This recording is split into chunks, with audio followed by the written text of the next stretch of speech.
couple of volunteers, like, what do you think power is? I'm just calling y'all when y'all raise y'all hand. Black excellence. Hey, yo, one mic. You say black excellence? I like that one. Anybody else? Anybody else know what power is? What it is to them? What it means to them? Success of life. You said anybody know what power is? All right, well, power is the ability to act. Black too, we don't have that ability. So we're a group where we get to leave our voices where we want and like take power back into adults. That's our main objective. And it's three parts of power. You got systemic, you got self, and then you got people power, unified people. So like, if you think of unified people, I think of the Black Panther movement. They wasn't funded by the government. It was just black people coming together, protecting the community. You know, standing strong in their beliefs. Then self-power, that's pretty much affirming yourself, making sure that you know where your situation is and getting the best of your situation instead of letting the situation run you over. Then we got systemic. We got systems built against us as the legislative branch, like the police, the courts, and all of that. And basically, we've been powerless without a voice for a minute, and now that we're starting the Black Lives Matter movement, that's like people power. We're unified now. We all coming together instead of fighting each other.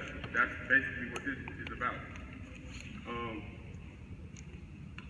One of the things that I believe in personally is us being young, we got the most power. Because without us, the school systems wouldn't be filled and the government wouldn't be paid. Basically. So now I'm going to turn it over to Bettini for our little activity that we got on the table. If y'all wouldn't mind looking at the little piece of paper, it should be like a bearing activity. The drawbridge, that's what it's called. Cool. So it's one piece, it's one story per table. That's it. It's a long sheet, like regular paper. And then y'all gonna have about 10 minutes in y'all group to come to a consensus at the end of the story. Okay? Everybody found their story? Yeah? All right.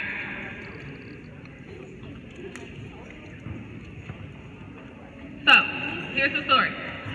As he left for a visit to his outlying districts, the jealous baron warned his pretty wife, "Do not leave the castle while I am gone, or I will punish you severely when I return." But as the hours passed, the young baroness grew lonely, and despite her husband's warning, she decided to visit her lover, who lived in the countryside nearby. The castle was situated on an island in a wide, fast-flowing river. A drawbridge linked the island to the mainland at the narrowest point in the river. "Surely my husband will not return before me," she thought, and ordered the servant to lower the drawbridge and leave it down until she returned. After spending several hours with her lover, she returned to the drawbridge, only to find it blocked by a gateman wildly waving a long, crude knife. "Do not attempt to cross this bridge, Baroness, or I will have to kill you," he cried. The Baron ordered me to do so. Fearing for her life, the Baroness returned to her lover and asked him for help. "Our relationship is only romantic," he said. "I will not help." The Baroness then sought out a boatman on the river, explained her plight, and asked him to take her across. "I will do it, but only if you can pay the fee of 5 marks. "But I have no money with me," she protested. "That's too bad. No money, no ride," the boatman said flatly. Her fear growing, the Baroness ran crying to the home of a friend, and after explaining her desperate situation, begged for enough money to pay the boatman his fee. "If you had not obeyed your husband, this would not have happened," the friend said. "I will give you no money." With dawn approaching and her last resource exhausted, the Baroness returned to the bridge in desperation and waited to cross to the castle, and was slain by the gateman. Rank the characters from 1 to 6 1 being who was most responsible, and 6 being who was least responsible. And you have to agree on every number as a table. So y'all gotta work together to rank who was most responsible to least responsible. Y'all got 10 minutes, 10 minutes.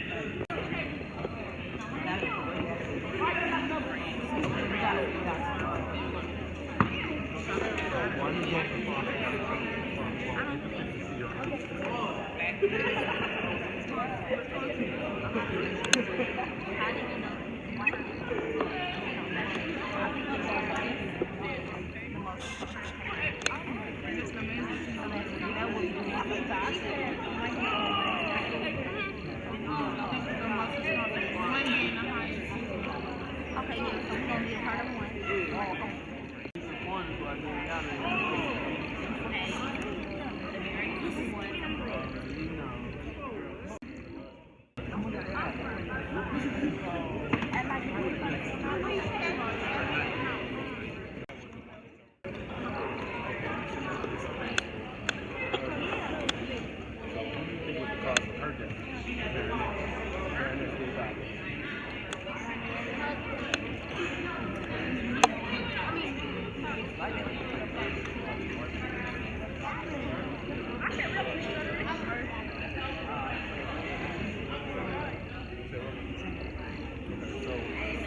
What y'all would do is y'all would get a pen and y'all would mark 1 being the greatest cause of her death, and 6 being the least cause of her death. So if you think it's her, she would be number 1. If you think it's like she would be number 6. Can I get everybody's attention? I want to hear how y'all rank them. So somebody read me the order that it is on the sheet.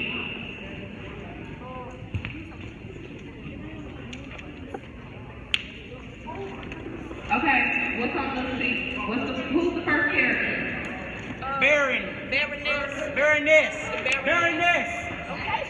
She probably came up with Wait. You said no, Baroness. Wait a minute. The lady.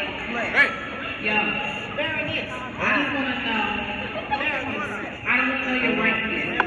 Oh, you don't want to know our rank? You told me what? What?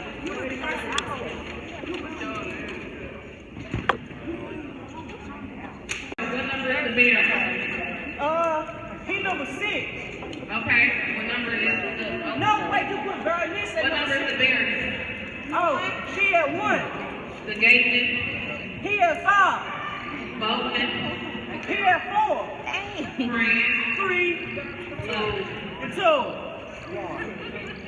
Just like that. All right, next table. What's your order? The Baron is number 1. Baroness is 2. The gateman is 6. The boatman is 5. The friend is 4. And the lover is 3. Lover. It says lover. I ain't see that. Okay. This group. What's your order?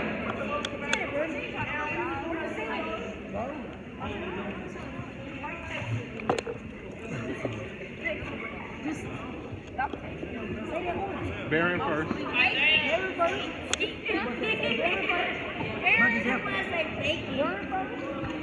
Is that Baron first? Hey, I need everybody quiet so I can hear him. Go ahead. Baron is first. Barney. Baron. second. Boatman is 3rd. The boatman. Gateman is 4. Friend is 5. And lover is 6. Last group. What's y'all order at this table? Oh, it's 2 more groups. Sorry.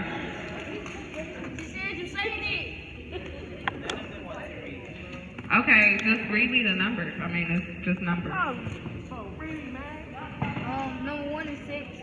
Number 2 is... Hold on. Oh, Read me the character, then give me the numbers. Baron is 6. Baroness is 1. Gateman is 5. Boatman is 9. And friend is 3. And Lower is 2. Oh, well. Okay. All right, what y'all got? Alright, for the barrel we wrote number 6. For the I can't hear you. For the barrel we wrote number 6. Hold on. Yo. Over here at this table, I need y'all quiet. All right, go ahead. Alright, for the barrel we picked number 6. For the baroness we picked number 1. For the gate man we picked 4. Boatman 5. The friend 3. And lover 2. All right. Is that all the groups? Okay. We're going to discuss this shortly. So right now, all of you got either green, like lime green, or blue sticky notes. Yes? So as a table, you can feel free to take out your phone. I want you to come up with some things that have happened historically that are forms of oppression in the United States. So I want you to think about how have you seen people be oppressed over history. And it can be anywhere from the 1600s to today. So you got a 400-year time span. Each group has to come up with at least 3 different events that have happened in history.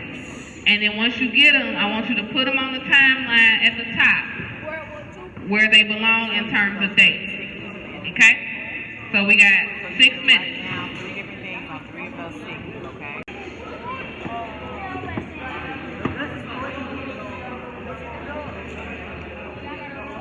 Muhammad Ali.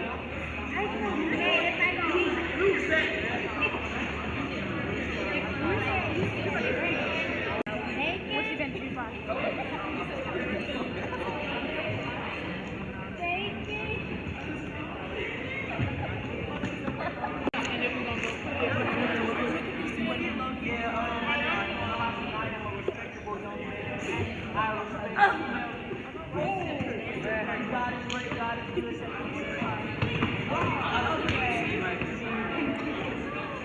What kind of stuff did y'all put up there on the timeline?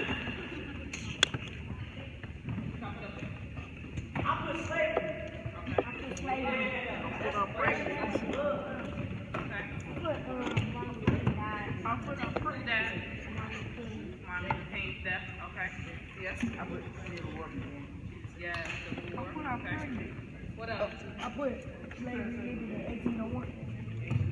So 1865 was technically the Emancipation Proclamation. But why do you think that that's like an oppressive piece of history? Hold on.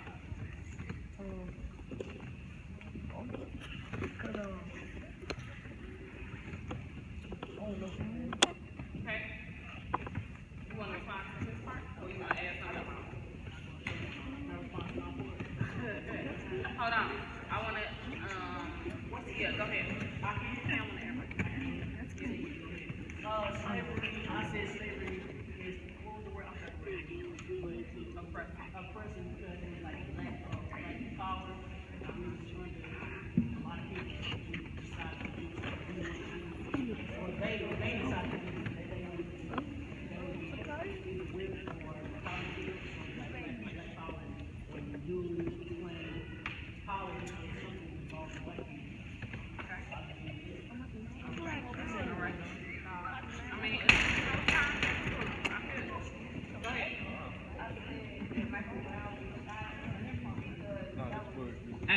Hey, y'all don't need to have conversation. Take two papers.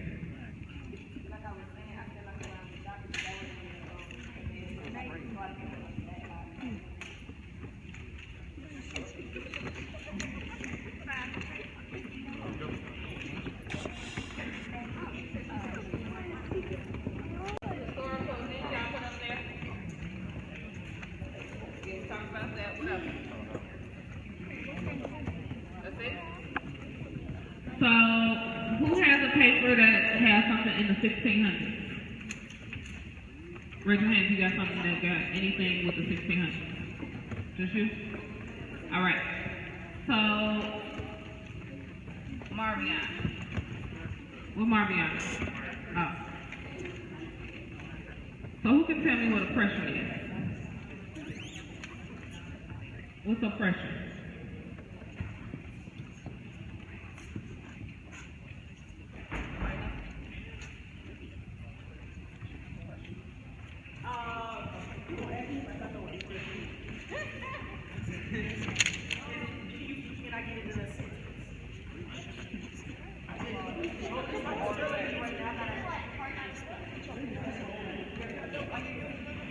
So just throw out some stuff. Go ahead. Okay, so she said harsh treatment towards minorities. What else?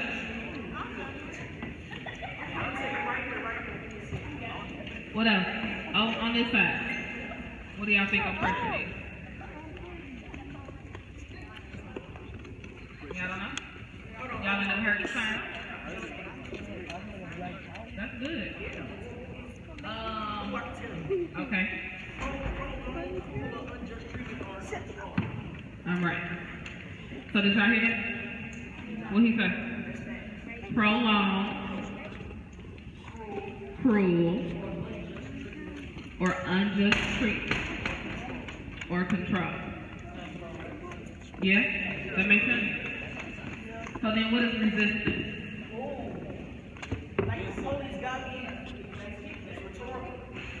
No, that's a real question. So like if the police got me down and I'm struggling, I'm resisting. Okay. All right. So, a police having you down, how would you define that? As oppression? If a police is holding you down. Yeah? What y'all think back there?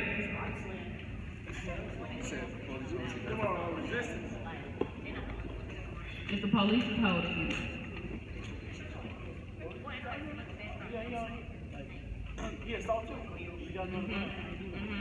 So assault is violent, is bad. I mean, I heard a lot of different things. But it's a form of oppression, like a short-term form of oppression. But the whole system of policing is a system of oppression. Does that make sense? So when we say resistance, what do you think that means? Resistance. Well, what does it mean? Alright, so it's like a group of people that go against something. Yes. Okay. Your hand. Yes, a boycott is a form of resistance. Yes. What you have in your hand are examples of ways that people have practiced resistance. So, if you got something for 1,600, raise your hand again. Who has 1,600? Okay. Yeah, just anywhere in that century.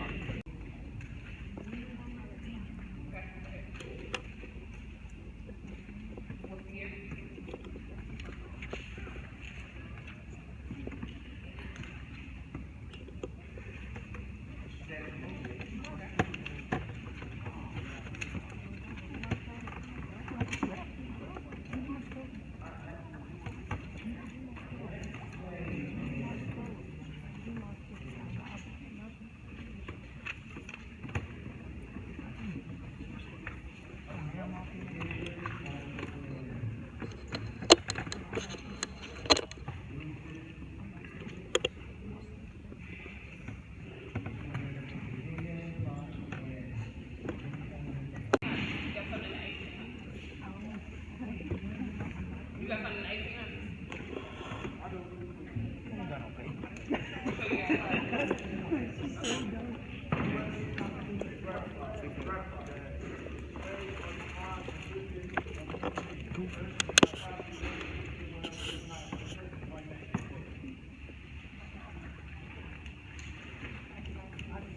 All right, 1900.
of y'all have something that has happened historically where people resisted. We're not gonna read all of them, but keep that and read it as we continue on through the night.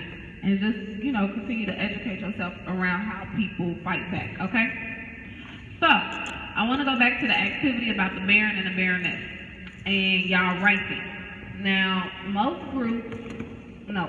groups put the baroness as most or almost responsible for her death. I want to hear some people's reasoning for that.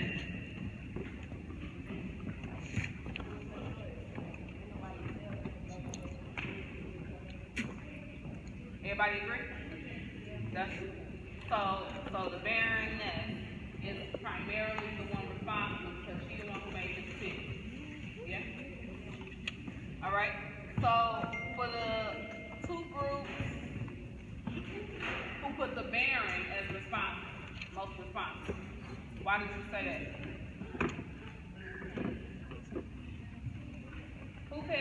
Whose group said the baron was most responsible? Okay, so why do you say so?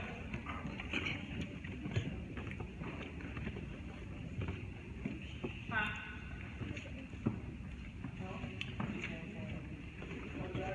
So which group was at this table and this table? These two tables right here. Actually, I said. So why did you put the baron as most responsible?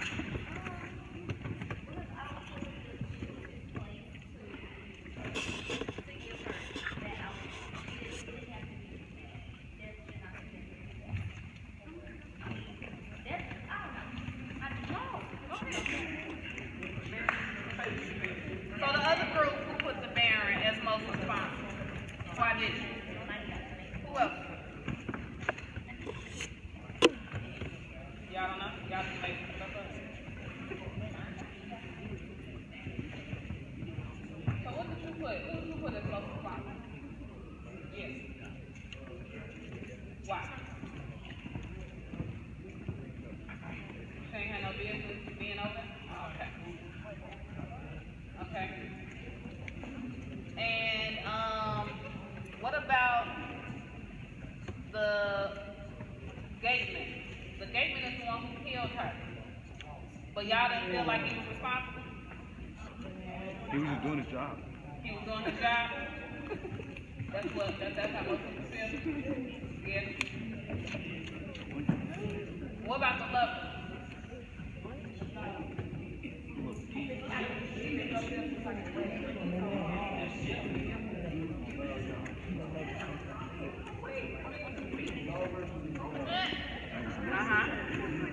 So what about the lover on this side? Y'all didn't feel like he was responsible? Was the lover king? But she went to him and told him. Yeah. So she went to him and told him what we love, and he was like, too bad. It's just, yeah, it's just romantic. Yeah. Go ahead.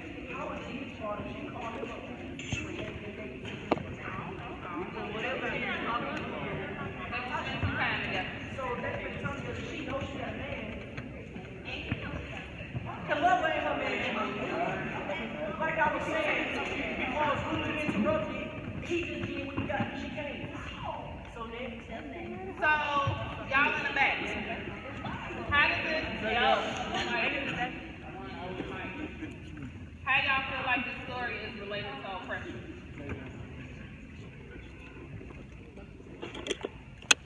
Y'all don't know? Just some general thoughts. Hey, I can't hear if y'all talking on this end. Go ahead. Yeah, I say to me, the boyness, she's like being pressed to do stuff that she probably didn't want to do. Okay, Like what? she's probably being pressured to do stuff that she didn't want to do. Okay. Like going to the love house, even though like it was a storm and stuff. Like she had to get through all that pressure just to get through the game. So how do you think it relates to like the timeline that we just talked about? Like how do you see a relationship between the story and like real things that happen in life that are oppressive. This is open. What y'all think about it? Like how is it related? Unjust treatment. Yeah. Right.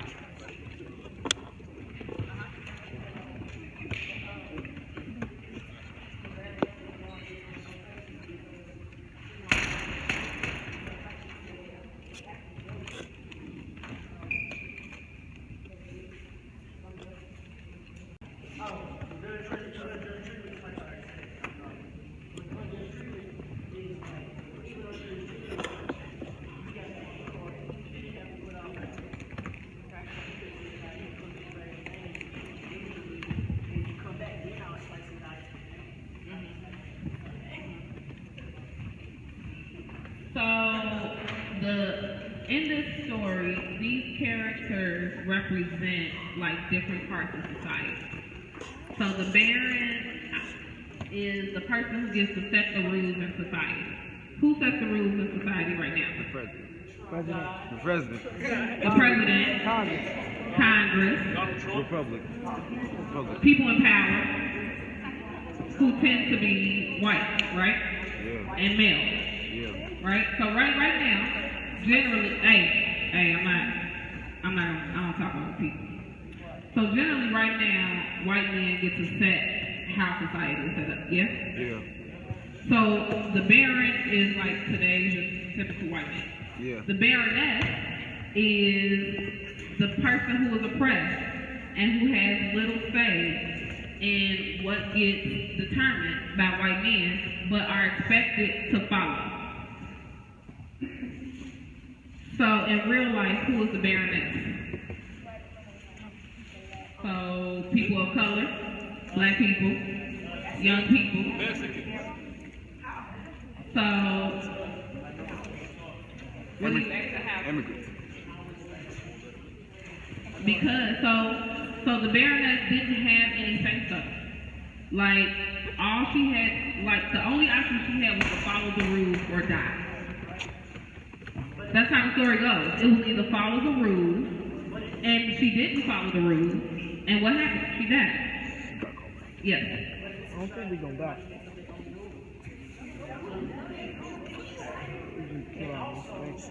Who agrees with that? Who agrees that in our current society, everybody makes up their own rules?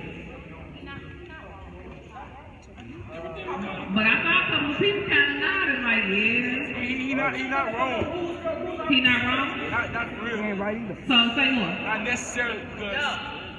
Go ahead. Not necessarily because everybody make their own rules. Everybody don't follow the rules. Like we still like do bad, even though like you got rules to follow, like rules to follow.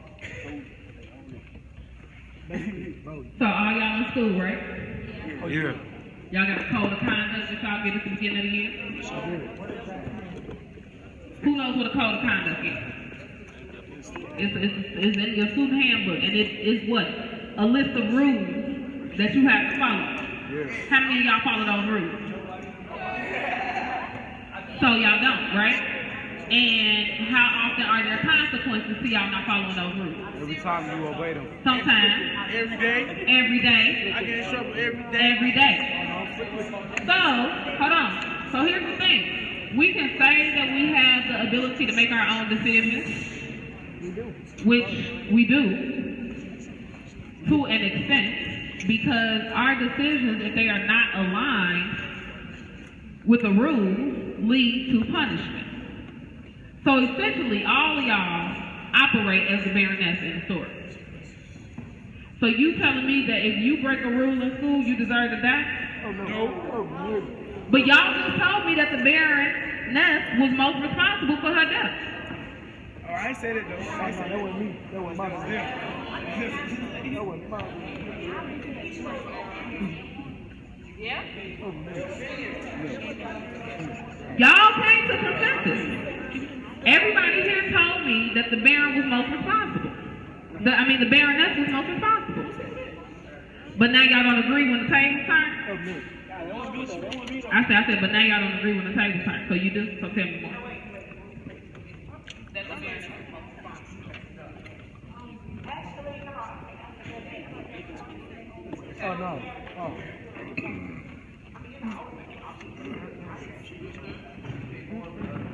So the gateman operates like the police Yeah. or the military, which they don't have a say-so in the rules, but their job is to enforce the rules. Does that make sense? The boatman is like any service that you have to pay for. It's pretty much saying like if you have money, then you have opportunity. If you don't have money, then too bad. Which is literally like what the boatman told her. Like, oh, you ain't got no money, I can't help you. How y'all see that happen in y'all lives? That's not true? So how so? Tell me. So tell me more. Why you say it's not true? It's so rich people out there giving back to the home.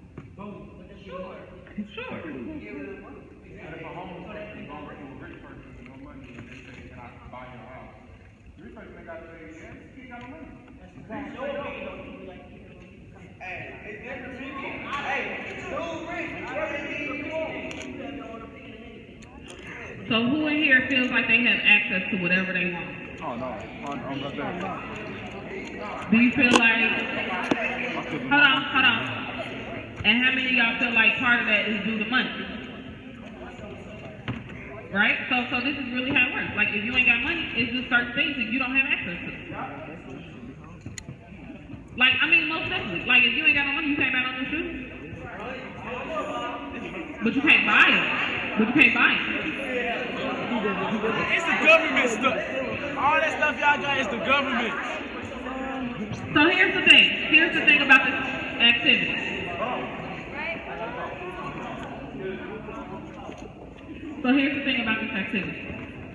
What's up? Okay. It's the government, man. I got you. You smart. You being real cement right here, but it's cool. So here's the thing about this exercise.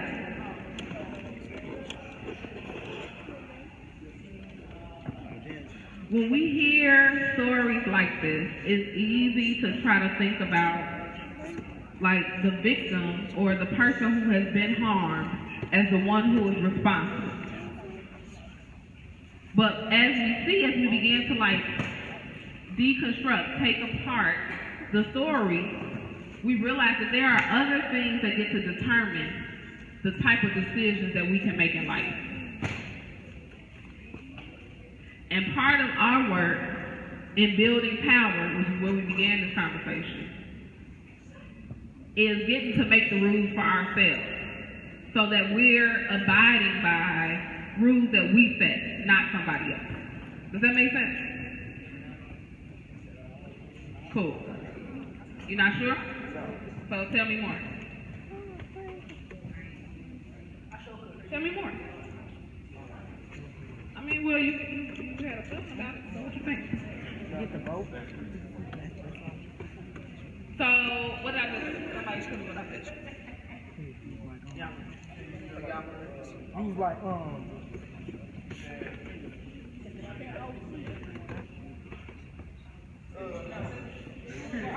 he said, you had,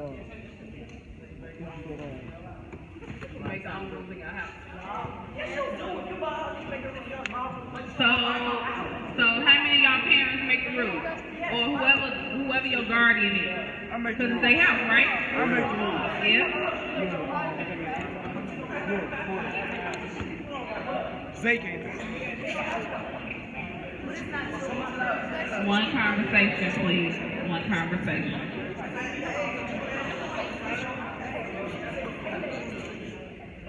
So, for those of us who, hold on. Okay, so one is usually people who have authority that make the rules, but also your house is a private place, right? This conversation is really about what happens in public. So the second you step out of your house, you gotta abide by somebody else's rules. Yes, ma'am. Yes, ma'am. Go ahead. So we say we can make the rules in our house, right? an addition to your house, guess what? You have to ask for that, right? Because there are rules against it. So people can stop you from doing things even when it's a matter of your own home. So I just want you to realize that too. Like, there is more to it. Yeah. But you said what if? I don't know what it Sure. So here's the thing. You are very right with that question. Like the what if. Yo, I already gotta talk about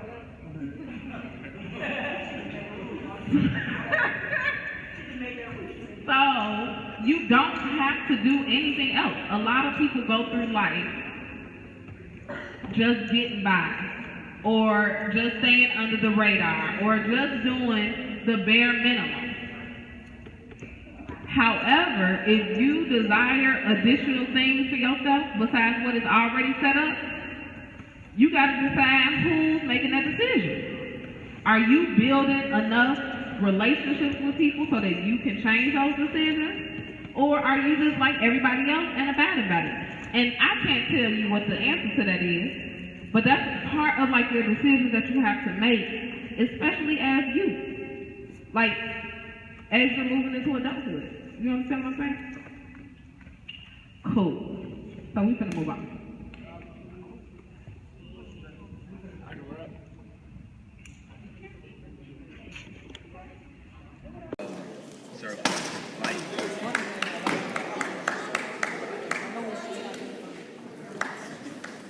Excuse me.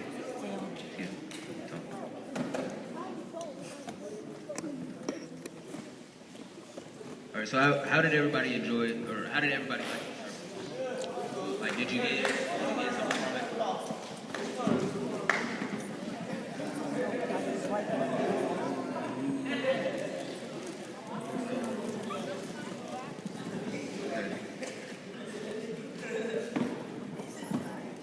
All right. So just from like walking around and observing everyone's group, you can tell that there are a lot of things, you know, in our community that a lot of people want to change, and a lot of you all sentiments echo the sentiments of a lot of the youth in East St. Louis. They just don't know that they have a voice to speak out about it, which is why we had this entire segment, the first two segments on power and then on trauma, so that you could link the two together. Because, you know, trauma causes I guess you could say like a degradation of power. Like trauma doesn't allow for those who are inflicted with it to have power over their situations. And so that's why we have had the first two segments to educate you and to show you that you're not the only ones who think, you know, the way you do about your community. Like, you're not the only ones who think that your community needs to be fixed. There are others. So the next session that we will go into will be health and wellness, but before then,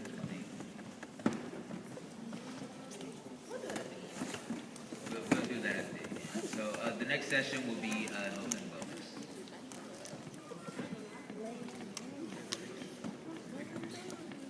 Good evening.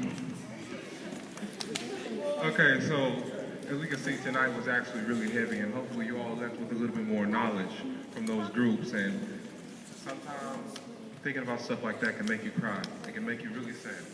And we showed you, and hopefully we educated you, and hopefully you realize now the importance of helping the community and the black within us and the black outside of us.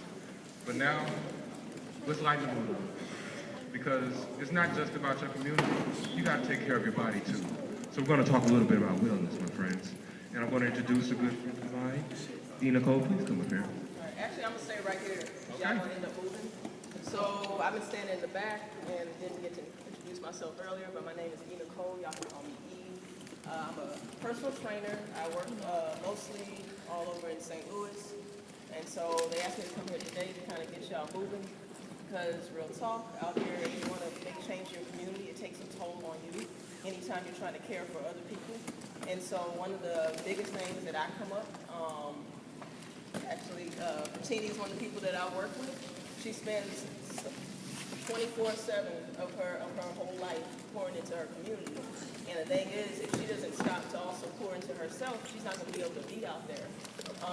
Who here has been on an airplane before? Alright, on an airplane, right?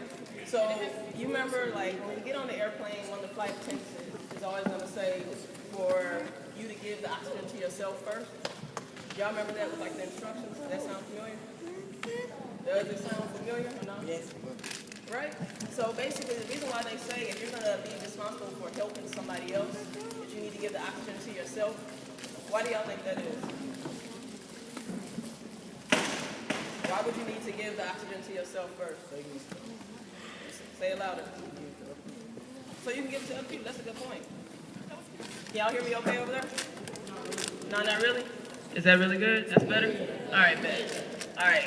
So the whole point is you really do have to pour into yourself. So what we're going to do is actually have a little fun. Y'all been sitting down for a good minute. We're going to actually get up and move over to this area. Don't stand up yet because I got to explain kind of what we're going to do. Real quick, the name of my business is Effective Holistic Fitness, and the thing that we do is we try to basically create more diverse, inclusive spaces for people who maybe in other like mainstream fitness areas might feel left out. So sometimes you might feel left out because things cost too much in certain places. It might be maybe you walk into a space and it's not people who look like you at all. They might size you up because of the size of your body or whatever is going on, but the things that we create for Effective is to make sure that like everybody, especially folks who typically maybe are pushed to the outside in society, actually have a place where they can actually work on their own health and wellness. So that's kind of the gist of what we do. So without further ado, what we're going to do here is play a game because we like to make fitness fun. A lot of times people hear fitness and they think of, y'all ever had like a real annoying gym teacher? Yes. Right, still do? And so, or that person, like they just, or maybe sometimes it might be like a coach if you've been on a sports team, and they just don't make fitness fun at all. They make you want to quit sometimes, or they make you kind of feel bad about yourself. We don't play those games.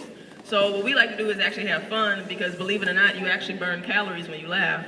And so if you're gonna work out, you might as well have a good time, right? So what we're gonna do here, you're going to pair up, and you're gonna play a game called Ultimate Extreme Rock, Paper, Scissors. I know, right? Sounds crazy. Sounds crazy, like why did I drive here just to do that? But just wait. So what you're gonna do here is you're gonna pair up and you're gonna play best 2 out of 3 against your partner.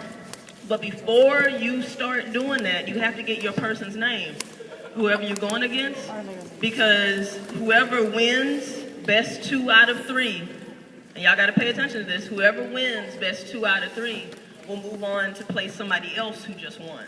And whoever doesn't win, you then become their support. So you then become their positive coach and you start chanting their name. Rock, paper, whoa, same time. All right, rock, paper, scissors, shoot. And you will be, all right? So. No, don't get me over there.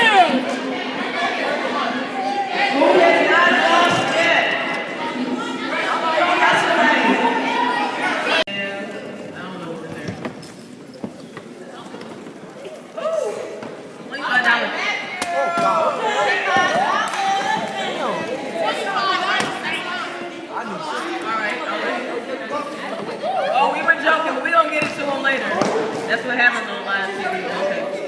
All right. So, how did that feel? Good. How did it feel to have somebody like cheering for you though? Good. Like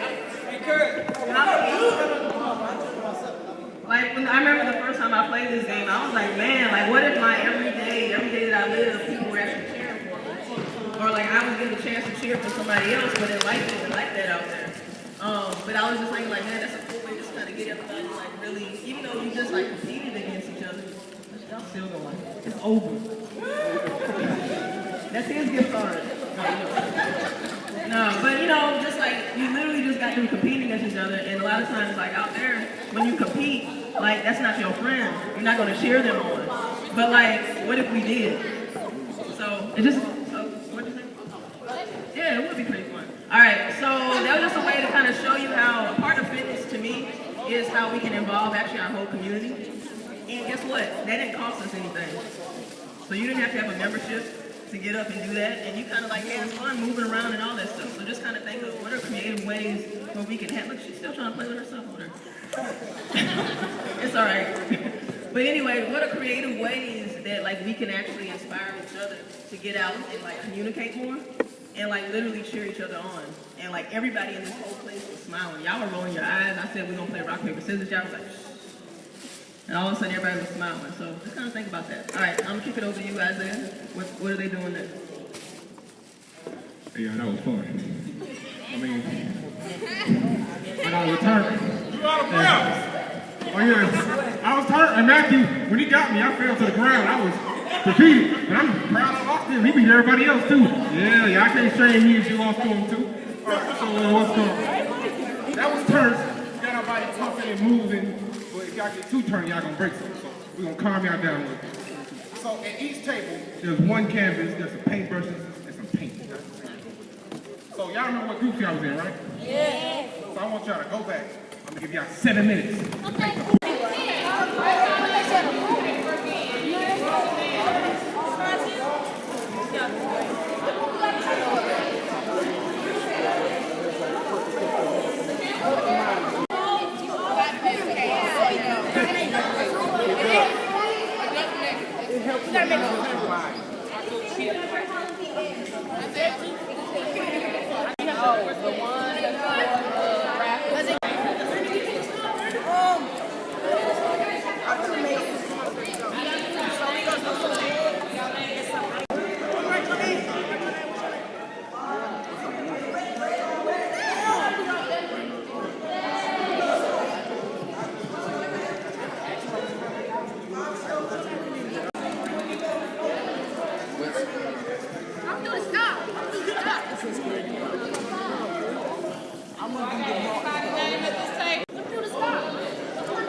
Yeah, come on, bring it up.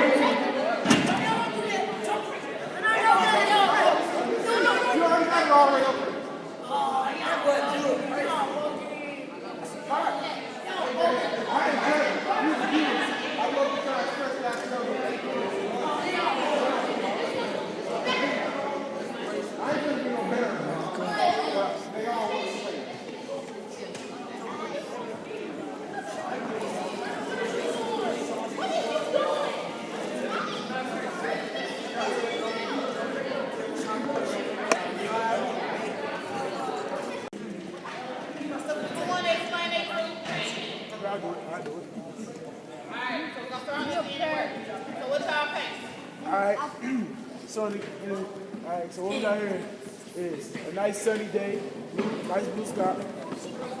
Hey, don't worry about it. All right, I can hear myself. There you go. All right, so what we got here is a nice sunny day with a nice blue sky. We got kids playing on the track with their dog, grass green, they running, they having fun.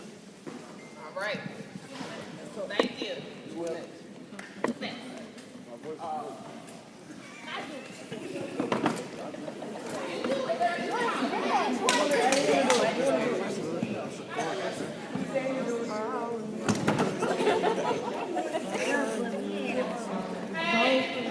Bananas, grapes, blueberries, and strawberries. You could make a good smoothie.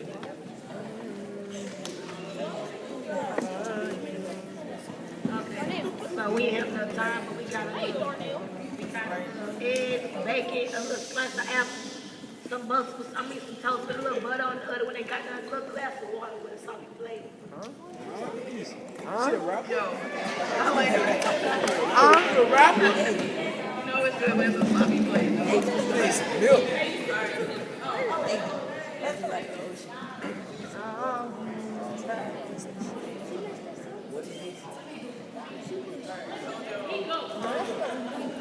What's the? It's about nutritious food and